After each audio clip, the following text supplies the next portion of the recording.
And next up at UFC Fight Night, Emmett taking on Vallejos. We've got Vitor Petrino taking on Steven Asplund. Carlos, who you got in this one?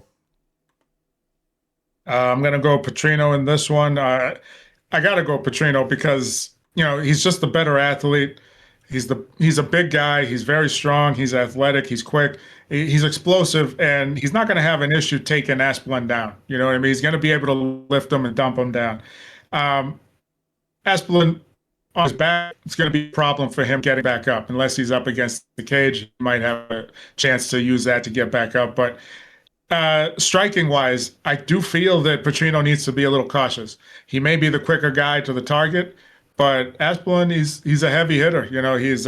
He may not be able to put you out with one shot, or maybe he will, depending on where he lands it. But he's going to hurt you if he hits you because he does have heavy power, and you've seen it in his fights where he's engaging with guys and he's touching them up, and there's a physical reaction that's happening uh, against some tough guys. So I'm going to go with Petrino. I think he's going to throw some strikes, get it to the ground, and probably just dominate him from there, whether it's submission or ground and pound. But I don't think standing right in front of Asplund's going to be a good idea for Petrino, even though he's built like a fucking monster at heavyweight. But Asplund's a monster too. He's just not ripped. He's just a very big guy, and he's got very heavy power.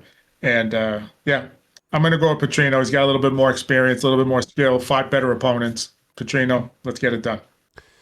Yeah, two for Petrino here. I think it's got to be Petrino early, or it might get a little bit messy. But I do think he's going to be able to get this one done early in the first. I think he's got the athleticism advantage here, and I think that he knows at heavyweight he can kind of blitz his opponents, come in, shoot for the legs, get the takedown, get on top, and beat you up. I do think he's going to be able to get Asplund down early here, even though at 6'5", he should have a little bit of a size advantage. I don't think it's really going to play too much of a factor.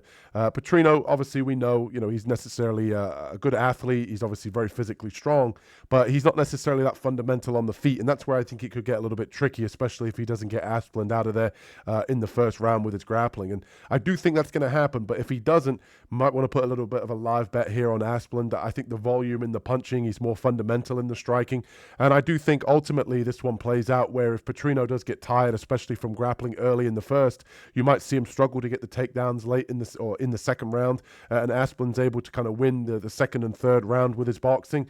But I don't think that's going to happen. I think Petrino's going to be able to get the fight to the mat, ultimately land some ground and pound, and maybe soften him up for a submission. I'm going to say head and arm choke, but give me Vitor Petrino here to get this one done. Really just being a brute and out-muscling his opponent early in the first. And I do think that Asplund's a nice addition to the heavyweight division.